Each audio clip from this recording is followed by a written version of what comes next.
Hello, hello, hello. Hi there. Sabayan niyo na naman akong mag-overthink ngayong gabi at matameme na naman tayo sa mga hugot ng buhay only here in the Late Night Thoughts podcast. With me, your host and supportive beshy and life coach, Leonardo Achilles. Sa gabing ito, we will discuss ang isa sa mga pinakainteresadong pinag-uusapan ng marami sa atin.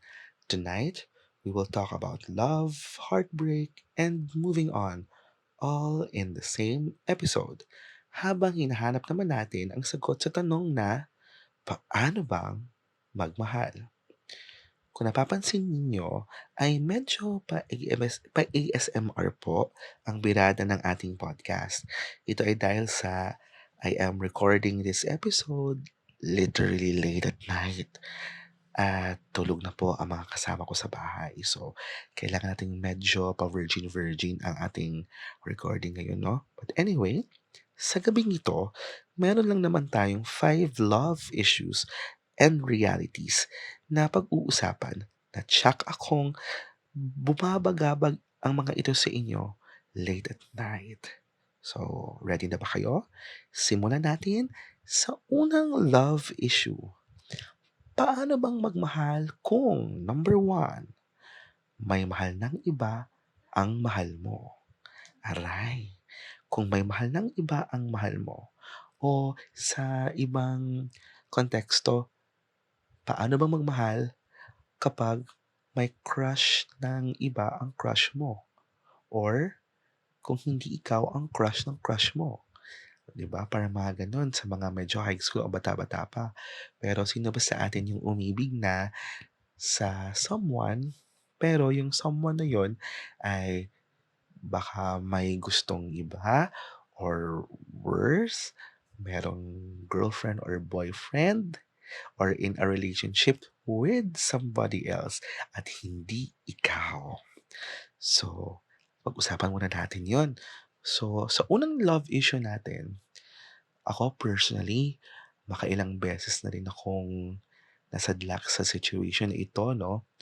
Kung iisipin natin, di ko na naman i-disclose yung exact edad ko, pero I've been living on this earth for more than 3 decades already. So, sa 3 dekada ko pa naman pong nabubuhay dito sa mundo, napaka-topsy-turvy na po ng mga napagdaanan ko sa buhay, pag-ibig. Although I am NBSB, opo, narinig niyo po, tama, NBSB dahil ang beshi niyo po dito ay LGBT, part po ng LGBT community. Pero kung titignan niyo po yung aking track record ng aking buhay, ako po ay NBSB or no boyfriend since birth. Single po ako magmula po nung pagpanganak, of course. So, single po ako for 30 plus years already. For 33 years, sabihin ko na yung edad ko, i-reveal ko na. For 33 years na po akong single since birth. And kahit single po, ibang usapan yun. We'll talk about that in another podcast, no? Why I chose to, or why I was single for, and hindi talaga was, why I am single and why did I choose to be single for such a very long time. Pag-usapan natin sa ibang episode. But, gusto ko munang ikwento kung gaano din pa kasaklap yung mga experiences ko sa unang love issue natin na paano bang magmahal kung may mahal ng iba ang mahal mo or kung hindi ikaw ang mahal ng mahal mo. Um, sa dami-dami pa naman pong taong dumaan sa buhay ko, alam ko nakaka-relate kayo. Alam ko, di pa po, normal naman pong magka-crush tayo. Minsan, kung bata-bata pa kayo, yung puppy love, yung medyo innocent love na ganyan. Pero, I know, guys, um, you will really encounter certain people, specific people, na sa kanila talaga kayo sobrang tatamaan. Like, yes, pwede kayong magka-crush, pwede kayong ma-attract to many people. Pero 'di ba specific and talagang, um, i minsan talagang meron talagang specific na mga tao na sa kanila lang talaga titibok at titibok yung puso natin, 'di ba po? People may call it one great love, parang gano'n. Diyos ko po, ako, dati-dati nung high school pa ako, yes, meron din 'yun. Sa era kong 'yun, meron talaga akong super duper crush. Eh, kasi yun crush-crush lang. Pero ngayon na adult na ako, and yung yearning ako for more mature kind of love, yung ayoko na ng laro-laro, ayoko na ng mag-waste ng time. Gusto ko kapag magka-relationship ako, talagang yun na yun. Kumbaga, pang matagalan, kung pwede, pang partner for life na talaga, di ba? Kaya lang, um, ang hirap din kasi nung situation na yung makahanap ka ng makakasundo mo or mahanap mo yung person na who will love you back. Kasi di ko po alam kung pareho po tayo ng sitwasyon, pero most po kasi ng mga nafo-fall ako ng mga people, gusto ko sila, pero sila may ibang gusto. Opo, for example, um, yung ngayon po in my current heart situation, charot. Yung puso ko po ngayon ay medyo mending. Opo, nagta-try po akong mag-move on because in love po ang beshi niyo. Kaya lang, yung ating napupusuan, hindi po ito basta-bastang crush lang ha. Pinilit ko pong tanggalin sa mind ko, pinilit ko pong ibaling sa iba, pilit ko pong ni-replace yung person na ito sa puso't isipan ko ng iba. Muntik na po akong nag-pretend na mas gusto ko yung isa kaysa sa kanya, pero wala, eh, talagang siya at siya lang talaga. The catch is, yes, we're friends. We're very close. At itong taong ito ay my girlfriend. So, to all my listeners, paano? 'Di ba? And he is in such a loving relationship. Eh, 'di ba, ayaw naman din nating i-wish 'no na magkaroon sila ng problem nung kanyang current na ka-relationship 'no, or parang sana maghiwalay sila, because kung ako din mapupunta ako sa situation na magkaroon din ako ng relationship, ayoko ding i-wish ako ng ill thoughts ng ibang people, 'di ba? So, eh, di naman sa gano'n naniniwala po ako sa karma 'no.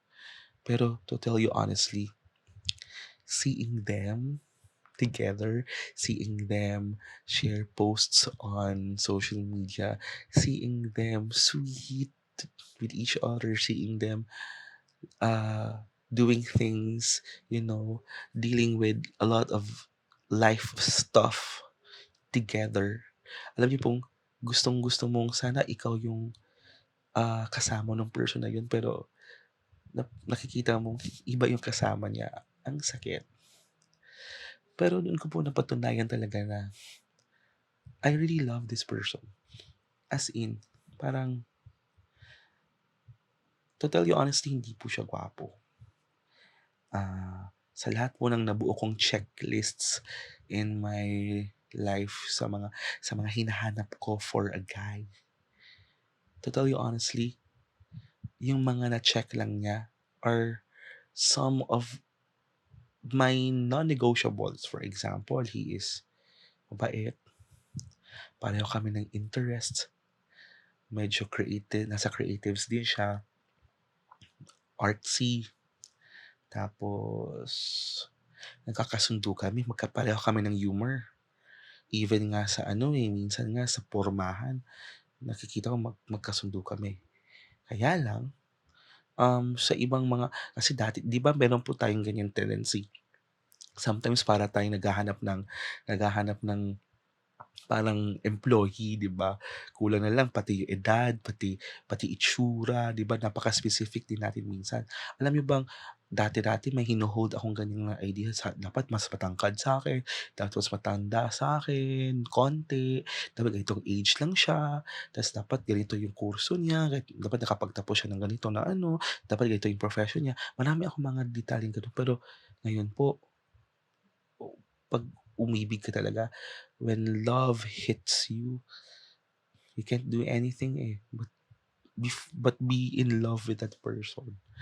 As in, yun po yung reality ko ngayon. Pero dun ko po napatunayan talagang mahal na mahal ko kahit may mahal siyang iba. So, to answer the question, paano ba magmahal kung may mahal ng iba ang mahal mo? Depende din po yun siguro sa inyo kung patuloy ba kayong mananalig or you'll go the other way, which is ititigil niyo na po yung pag-asa at you'll move on. Yang pagmo-move on po, ang dali pong sabihin. It's so easy to say na mag-move on, pero it is such a difficult thing to do. Ang hirap-hirap pong sabihin lang na mag-move on lang, kalimutan lang, maghanap lang ng ibang guy, maghanap lang ng ibang person. The only one po na makakaintindi sa predicament na ito, ang only person lang po, mga people po na makakaintindi sa problemang ito or sa situation na ito ay yung mga talagang umibig na din po ng mga taong may iniibig na iba. Opo. You can only understand something when you have undergone it. Parang ganun po yung ano, eh, when you experience it already. So, wag niyo naman po kaming i-judge kasi ako po, to tell you honestly, pinili ko pong mag-move on. Pero, um, I choose to stay in love with the person. Alam niyo po bang sa lahat ng mga pinagdaanan ko pong problems lately, sa mental health ko, sa physical health ko, sa mga nakakakilala po sa akin, I underwent a major medical emergency, 'no. Alam niyo po ba na nung na-okey na ako, yung parang kasi po ngayon nasa healing stage na ako.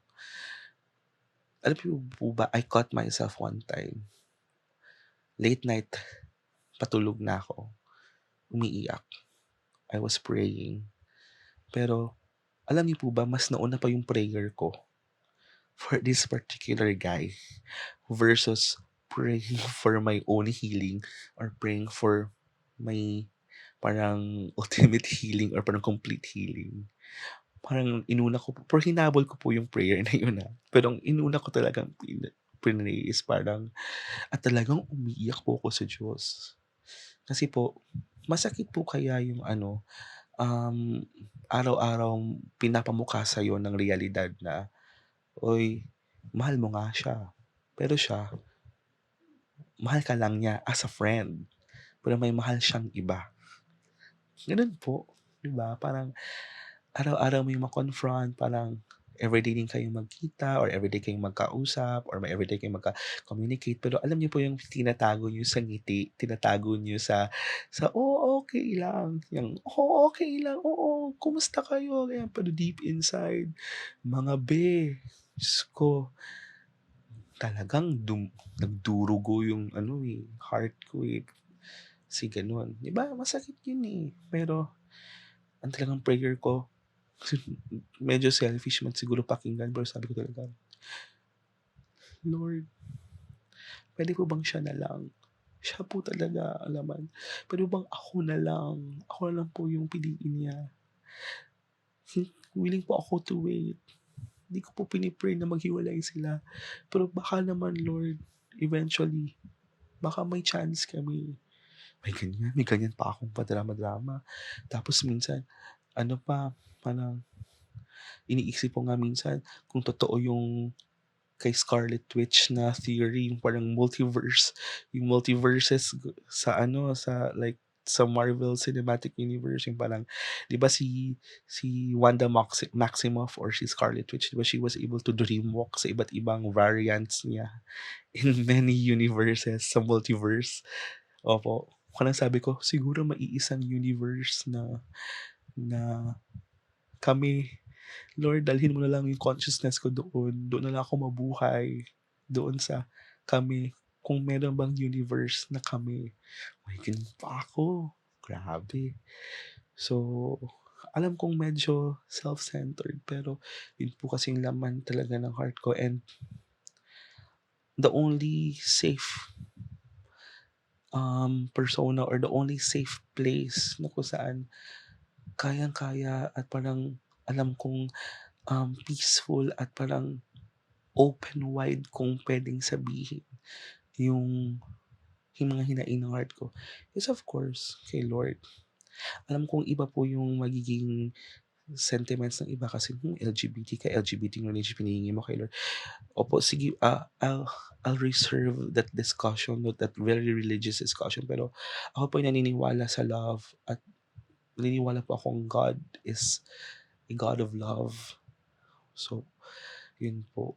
Kung papahintulot niya, edi, di ba? Pero yun po talaga yung laman ng prayer ko. Di ba nakakatawa? Mas pinray ko pa yun ng una kaysa doon sa healing ko talaga na gumaling yung sakit ko. Kasi yun po talaga yun po talaga yung hugot ko lately. Pero, ayun, despite that ugly reality, patuloy ko pa rin sinusuportahan yung guy in my thoughts, my prayers, and I don't even hate the girl, ha? Wala, hindi gano'n. I am very much supportive sa kanilang dalawa. It's just that talagang ayun, hindi lang talaga ako ang laman ng puso niya and hindi ko din puwedeng sabihin sa kanya kasi, um, ayokong maka-interfere sa maraming iniisip din niya as a person. Kasi baka baka 'pag nalaman niya kasi we're friends, eh, 'pag nalaman niya, I'm also afraid na baka, mag-iba kasi straight, eh. And usually sa mga straight kapag nasabihan mo ng ganyan na gusto mo, minsan baka may isiping iba, baka ma-misconstrue as very lustful yung desire mo towards them. Alam niyo hindi po gano'n as in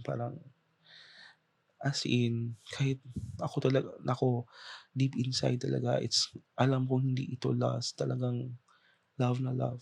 Love ko, eh, kahit nga siguro makita ko araw-araw na masayang-masaya sila together ng girl, I'm fine. Parang, sige, kayo ba? If you were in this situation, if you are in this situation, how do you handle it po ba? Comment nyo naman if you're listening sa Facebook or sa YouTube or sa ating Spotify na may react naman po, no? Comment nyo naman diyan kung how do you deal with this reality? Yung parang hindi kayo mahal ng mahal niyo. Hindi kayo ang laman ng puso nung minamahal niyo. Right, di ba? Masakit. Okay?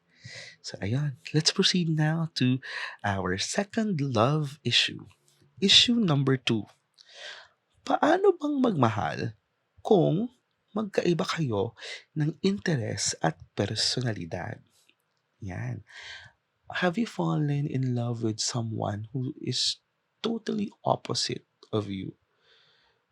Ito po, according to them, opposites attract. And according sa mga nakausap ko din pong mga couples, minsan po nagwo-work talaga yung magkaiba yung personalities, sabi nila ha. Kasi the other one completes or complements the other one. But marami din po ako mga na-encounter na dahil magkaiba sila at first or or minsan sa simula lang yung parang may spark kasi, ay okay magkaiba kami, parang medyo adventurous siya na part ng parang nakaka-enjoy kasi you get to learn another aspect of life because this person is totally different from you.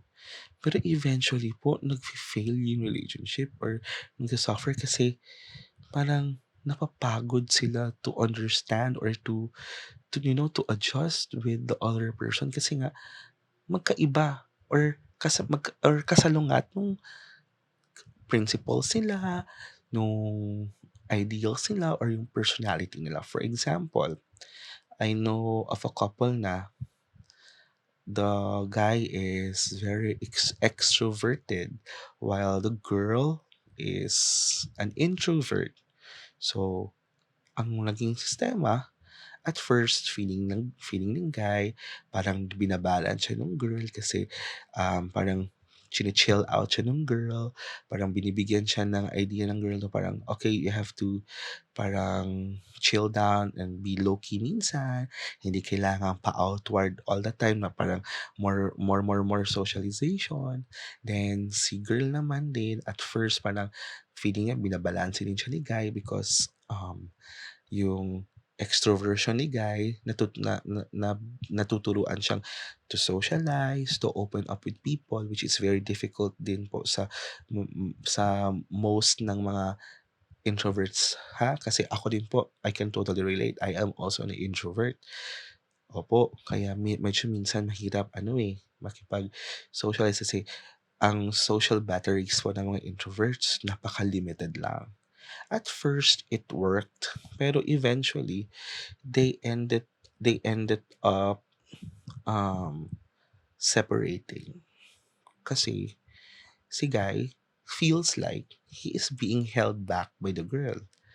Parang yung energy niya kasi is very outward, very social siya na person, and he feels like parang he is very toned down by the relationship because of the girl. Then si girl naman, na-e-exhaust kasi as an introvert, parang yung guy, parang minsan pinapa-explore din siya ng mga yung mga social settings, parang either napapagod siya to keep up with the guy, or parang parang she feels like she's not parang giving the guy enough, nagi-guilty din siya kasi parang alam niyang si guy is extrovert and she feels guilty na talagang she's not giving the guy a chance to be himself. Kasi nga, ayun nga, he's an extrovert. So, parang ganun yung problema ng ating number two na, di ba, love issue. Yung magkaiba ng interest at personality. How about you? Have you been in the same situation? And how do you manage, or how do you go through a relationship if somebody na karelasyon ninyo is totally opposite or different sa personality interest ninyo? Ako, in my humble opinion, um, if it's really true love, totoo naman na napapagod, but kahit mapagod, even if we get tired of, changes, or if we get tired of adjusting to to the differences between you and your partner, if it's true love, mapapagod man, pero you always choose to adjust, you always choose to embrace your differences. Napaka-ideal man pong pakinggan, pero love is not just a feeling, love is a decision. So, kapag mahal mo yung tao, kapag pinili mong mahalin yung tao, kahit minsan nakakapagod, kahit minsan straining na for you, you, if you love the person, you will always choose to adjust. You will always choose to, you know, to parang embrace your differences. Pero hindi ko naman po sinasabing you have to lose yourself in the process. Hindi ko naman po sinasabing sa pag-a-adjust po sa person na yon is you have to sacrifice your interests, your own principles, your own identity. Ang sinasabi ko lang naman po is you have to make a way. If you really love the person, if it's really true love, ang talagang gagawin niyo talaga is you'll communicate with each other, pag-usapan ninyo your differences, and like be mature individuals, and parang learn how to adjust with each other without compromising your own identity, your own personality, or your own interests. 'di ba po? Kasi ako naniniwala din po akong sa kagandahan din po ng medyo opposite kayo or medyo different kayo ng partner niyo. Kasi if you're different po kasi, for example, si extrovert and introvert na example natin, you get a full circle taste of life. Yung parang kahit introvert ka, you also see the world in an extrovert's eyes. And by that, you also begin to understand not just your fellow introverts, but people who are also extroverted. You also begin to understand them through your partner. Di ba po? Parang ganun. At sometimes po kasi meron tayong matututunan na mga mahalagang bagay when we look at somebody else's perspective, di ba po? So, ayun, or for example, ikaw ay napaka logical na person. You know, you are very cerebral. Um, masyado mong binibase sa logical na perspective yung mga nangyayari sa buhay mo. Meanwhile, yung partner mo is highly emotional, highly sensitive. Parang that person bases his or her decisions, she or he bases his or her parang decisions in life or judgment of situations binibase niya ito sa emotions niya. So it's logic versus emotion. Di ba po? Kung titignan po talaga natin na different, talagang magka-clash. But if we try to think of it as parang a yin-yang uh, type of concept, yung parang naniniwala po kasi ako sa yin-yang, eh. 'Di ba, yin-yang, parang darkness and light. Parang your differences should not destroy you. Instead, your differences should complete you as a whole person, 'di ba? So, pag siya emotional, ikaw logical, at least you also begin to be sensitive about people's emotions. Meanwhile, si guy or si girl na emotional, ano ba yan? Nabubulol tuloy ako. Natututo siyang to be rational, to use her mind, to use logic sa mga decisions niya or sa mga bagay-bagay sa life niya without purely being sensitive. Di ba po may mga ganyan? So, yun po yung kagandahan din. So, differences should not destroy you. Instead, your differences should help you build each other. Parang ganon. Pero kung ang issue din naman kasi ng iba kapag magkapareho din daw po ng interest or personality, for them it's boring. Hindi din po ako naniniwala doon. Kasi ang dami din po nag-work din eh. Pero marami din po akong kilalang pagkapareho sila ng personality pero hindi po sila nag-end up because they find each other boring kasi nga parang they just mirror each other, parang ganon. Maybe it's not love, maybe it's, they're not just meant to be. Pero naniniwala po kasi ako na whether you're different or whether you're the same, love is always a decision. Kung love nyo po, pipiliin po yung person. Pero again, without you sacrificing your own principles, your own identity. Ayan po. Okay? Punta naman po tayo sa ating third love issue or third love reality. And it is, paano bang magmahal kung hindi pwede maging kayo? Aray, diyan na naman. Kung kanina hindi ka mahal nung mahal mo dahil may mahal siyang iba, ito naman, paano bang magmahal kung hindi pwedeng maging kayo? Nako, mahirap 'to.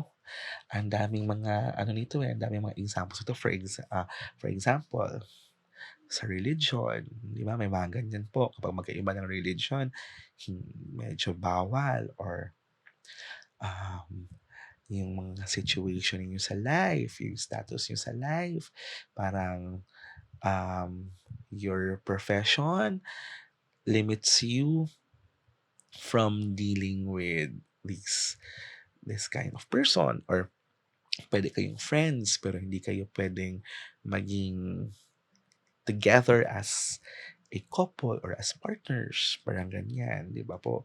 Di ko na po ito masyadong specify kasi alam ko marami po itong sensitive na mga concept o mga sensitive pong mga realities itong mata-touch, 'no? Pero kung ako po, paano bang magmahal kung hindi puwede maging kayo?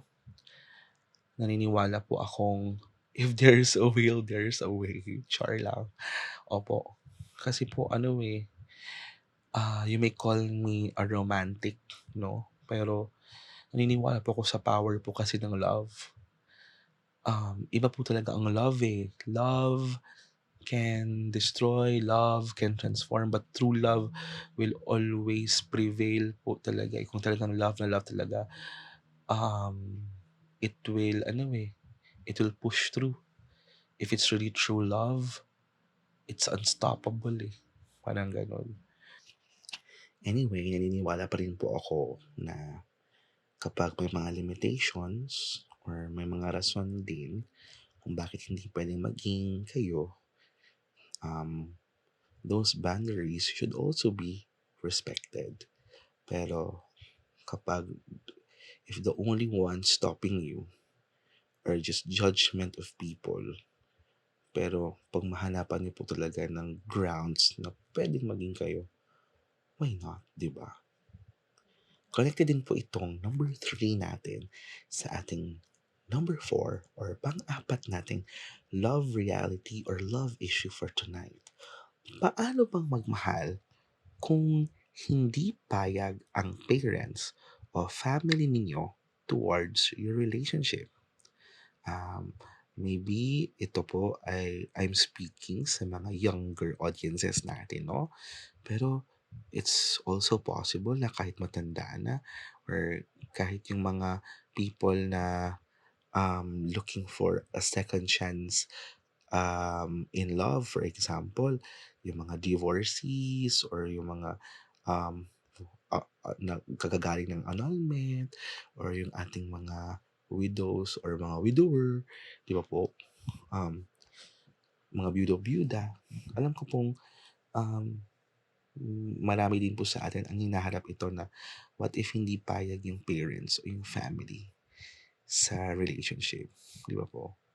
I would like to believe po kasi na maganda din po talaga sa relationship na yung mamahalin mong person ay tanggap din ng family mo o ng parents mo. Kasi I always believe din po sa blessing ng parents tsaka ng family. Kaya lang, hindi naman po lahat ng family perfect, eh. 'Di ba? Good for those po na nasa relationship na tanggap sila, tanggap yung relationship ng parents o ng family, 'di ba? Minsan makapagsabi lang tayo, "Sana all." 'Di ba?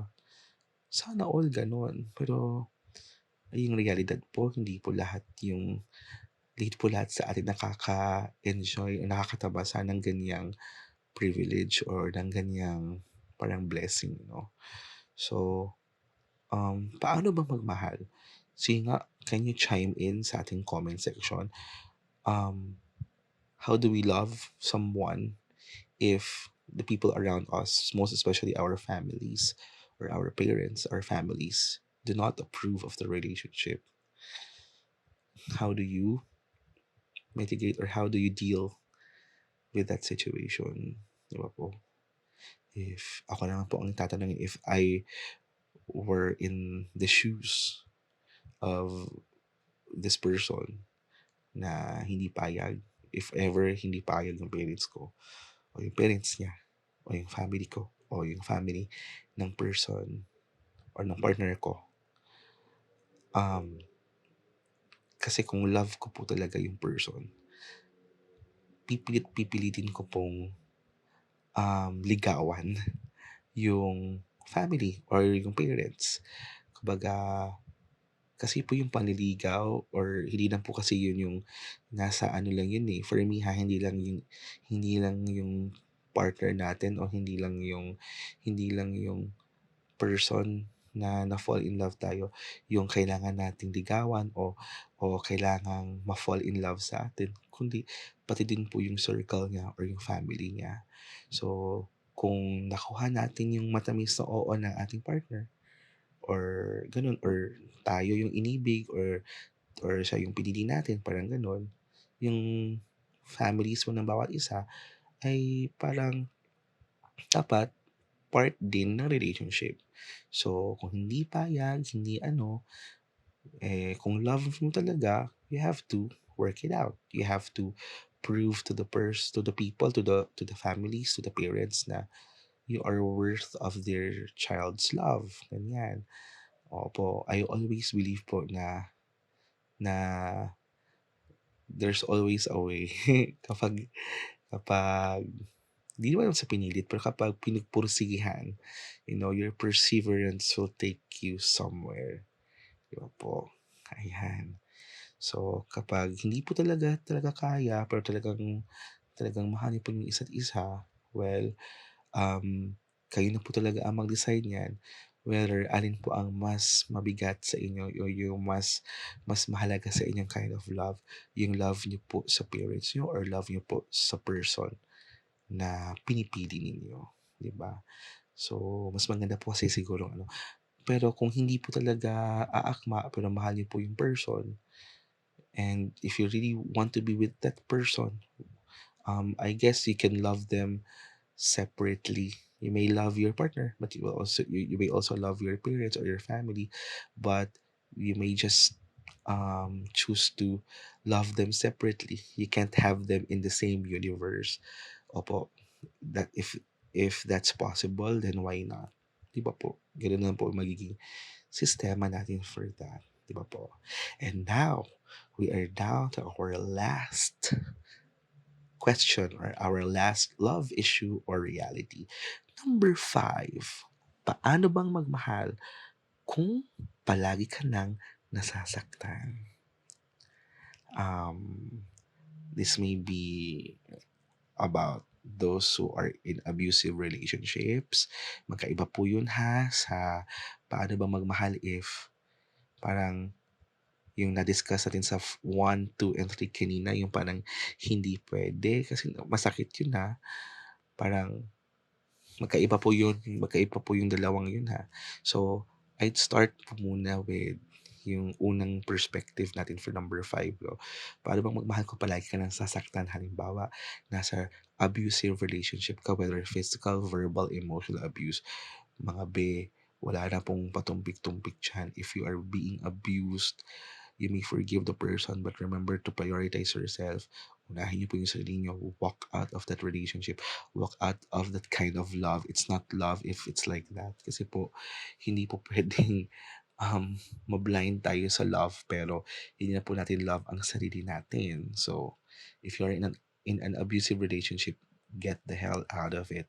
Unahin niyo po yung sarili niyo kasi hindi po kayo makapagmamahal ng buong buo kung pati yung po yung sarili niyo hindi niyo po mahal.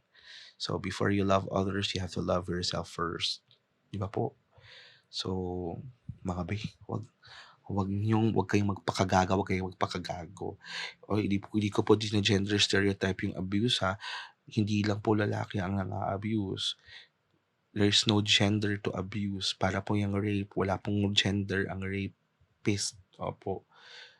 Anybody could be capable of abuse, and if you are in an abusive relationship, if you happen to be the recipient of the abuse, you become an advocate of yourself, protect yourself, kampihan niyo yung sarili niyo, unahin niyo po yung sarili niyo, get the hell out of that relationship. It's not love anymore. Di ba po? Pero, if nandoon po tayo sa second perspective ng sitwasyon ito na how do you love when loving the person, whether the person loves you back or whether the person is in love with somebody else? Yung situation niyo or yung kind of relationship that you have or yung situation na you belong in hurts you more, than giving you the kind of parang joy.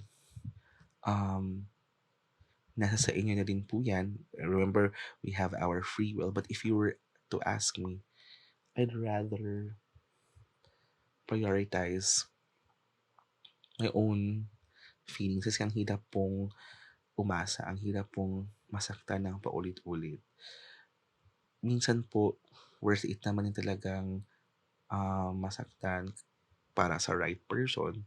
Kasi if ever, for example, ako, I'm in the situation po kasi ngayon na I am in love, but this person is in love with somebody else. Um, Wala po kasi akong magagawa kasi siya po talaga ang laman ng mind and heart ko. So, even though it hurts, inaccept ko na lang po yung reality na baka hindi pwede maging kami. Kasi hindi ko naman po pwedeng i-love na lang yung ibang people ko, no? Or parang ibali na lang yung self ko sa iba. Ayoko naman din pong dayain, ayoko naman din pong lokohin ang sarili ko. Di ba po? Um, Alam po nating kapag tinamaan talaga tayo, hindi po yan siya basta-basta lang na parang ngayon ito parang damit lang or parang kaning mainit lang na pag nainitan na paso ka, susuka mo lang, iluluwa mo lang. Pero hindi po ganun yung love eh.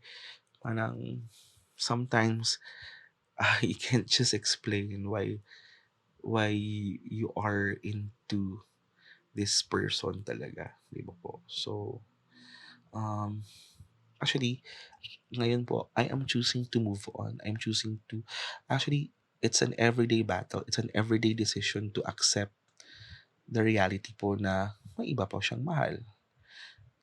Opo. So, kahit masakit, mahal ko po yung person eh. So, I just love the person from afar. I'd also love the person he's in love with. Opo, ayoko pong mag-harbor ng hate. I believe in karma. So, if that's the case, if talaga siya love ko, mamahalin ko lang po siya ng patago. Mamahalin ko lang po siya ng palihim. Opo, if the time comes, if fate will allow it, if the universe will allow it, if God will allow our union, or kapag nasa storya po ng bawat isa sa aming dalawa na mag, if our worlds are meant to intertwine somewhere, sometime, someday, then kung siya pa rin po ang mahal ko, siya pa rin po laman ng puso ko by that time, then all goods. If not, kung talagang si other person pa rin yung mamahalin niya pero siya pa rin po yung laman ng puso ko, then I'll remain in love. Wala pa akong magagawa eh. Again, ayoko pong lokohin ang sarili ko. If another person should come, if um siya great love ko pero may darating pang greater love at yun talaga po yung person na yun, then maybe I'll just keep myself open. Ayoko naman din po sabihin na gusto maging close-minded, gusto kong mag-tunnel vision lang sa guy na ito, ganyan. Di naman po. I believe we should be open towards the idea of love. Hindi parang, kasi di naman po masyadong obsessive naman tayo na siya lang talaga. But to be honest, nandyan po ako ngayon. Pero again, I'm opening myself to love. Di ba po? Malay nyo naman. Di ba? Anyway, ganun po yung mga usapin natin sa love, di ba? Kapag that love should build love should make you feel good things. Pero sometimes, love should also entail din pala, painful decisions. May mga ganun. Love is also deciding whether you push or sometimes even surrendering, sometimes saying no, or sometimes putting a stop to things is also love din pala, 'di ba? So depende din po talaga 'yon sa ano po yung definition ninyo ng pag-ibig o ng love. Anyway, yun na po muna. Marami pa po tayong pag-uusapan about pag-ibig, about life, sa mga coming pong episodes natin, no? So, please support po this podcast if you are being blessed, if you are getting any value po sa podcast na ito. Thank you very much po talaga sa pagsuporta. If you're getting any value, if you are blessed by this podcast, nawa po ay ma-share po din ninyo sa iba at sana marami pa po itong maabot. Naway yung podcast po na ito ay nabigyan din po kayo ng love and light kahit late night na po. Opo, alam ko pong patulog na yung marami sa atin. Opo, or you might be listening this podcast at any given time of the day. Pero kung ano po yung ginagawa ninyo, I hope po na na-blessing po kayo or na-inspire din po kayo ng podcast na ito. Kasi yun naman din po yung layunin ng podcast na ito. Ito lang po yung gusto kong i-ask po na favor. Baka naman po ma-follow niyo po ito sa Spotify or you can also subscribe to my YouTube channel and follow niyo din po yung mga social media accounts ko. Kasi po, hopefully, if ma-monetize na po itong ating mga endeavors na ito, marami po itong matutulungang mga advocacies. For example po, ang main advocacy ko po in the future, naway magkaroon po ng scholars yung ating podcast, no? So, baka naman, pag ma-bless na po tayo ng mga sponsors or ma-monetize na po ng maigi itong ating mga endeavors na ito, we could help send deserving students po to school who can't afford to have their education po, no. Marami po kasi ako mga kilalang mga bata na walang-wala pero napaka-promising, napaka-talented pero yung only hindrance sa kanilang pag-aaral ay yung kawalan or yung parang kahirapan, ayan po. Kahit po sinasabi ng marami ngayon na hindi po issue, hindi po hadlang ang kahirapan, actually it's a major blunder, it's a major hindrance pa rin po. Ang dali lang pong sabihin na parang hindi hadlang ang kahirapan for many of our kids po. It's still a huge pain in the ass. It's still a big hindrance for them, the lack of opportunities because of financial limitations. Ayan po. So, sana po, no? Sana po naman sa mga sponsors yan, sa mga ano, no, sa mga companies yan, no, backhand naman. So, makakatulong po yung pagsa-subscribe niyo o pag-share po ninyo ng podcast na ito to your social media as well. Ayan po. I-share niyo naman sa friends niyo. Sana naman Tsaka ano naman din po, comment niyo din po sa Twitter or sa X na po yun or sa mga social media pages ko yung mga reactions ko about our podcast tonight. Ano po yung mga reactions niyo sa mga ano po yung mga answers niyo doon sa 5 love issues or 5 love concerns natin, yung sa 5 situations na na-present po natin tonight. Ano po yung mga insights po ninyo? Comment yun naman. Opo, tsaka pag-usapan natin in the coming episodes po, okay?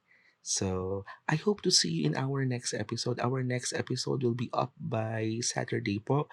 So, as of the meantime, our uploading schedule is Monday, Wednesday, and Saturday po. Para naman po parang 3 times a week po tayong magsasama late night for our Late Night Thoughts podcast. So, thank you very much for joining me tonight. Again, this is Leonardo Achilles, and I'm wishing all of you love and light. Tama na po ang pag-overthink. Tama na po ang mga negative thoughts. Love and light late at night. Thank you po. May God bless you. Good night.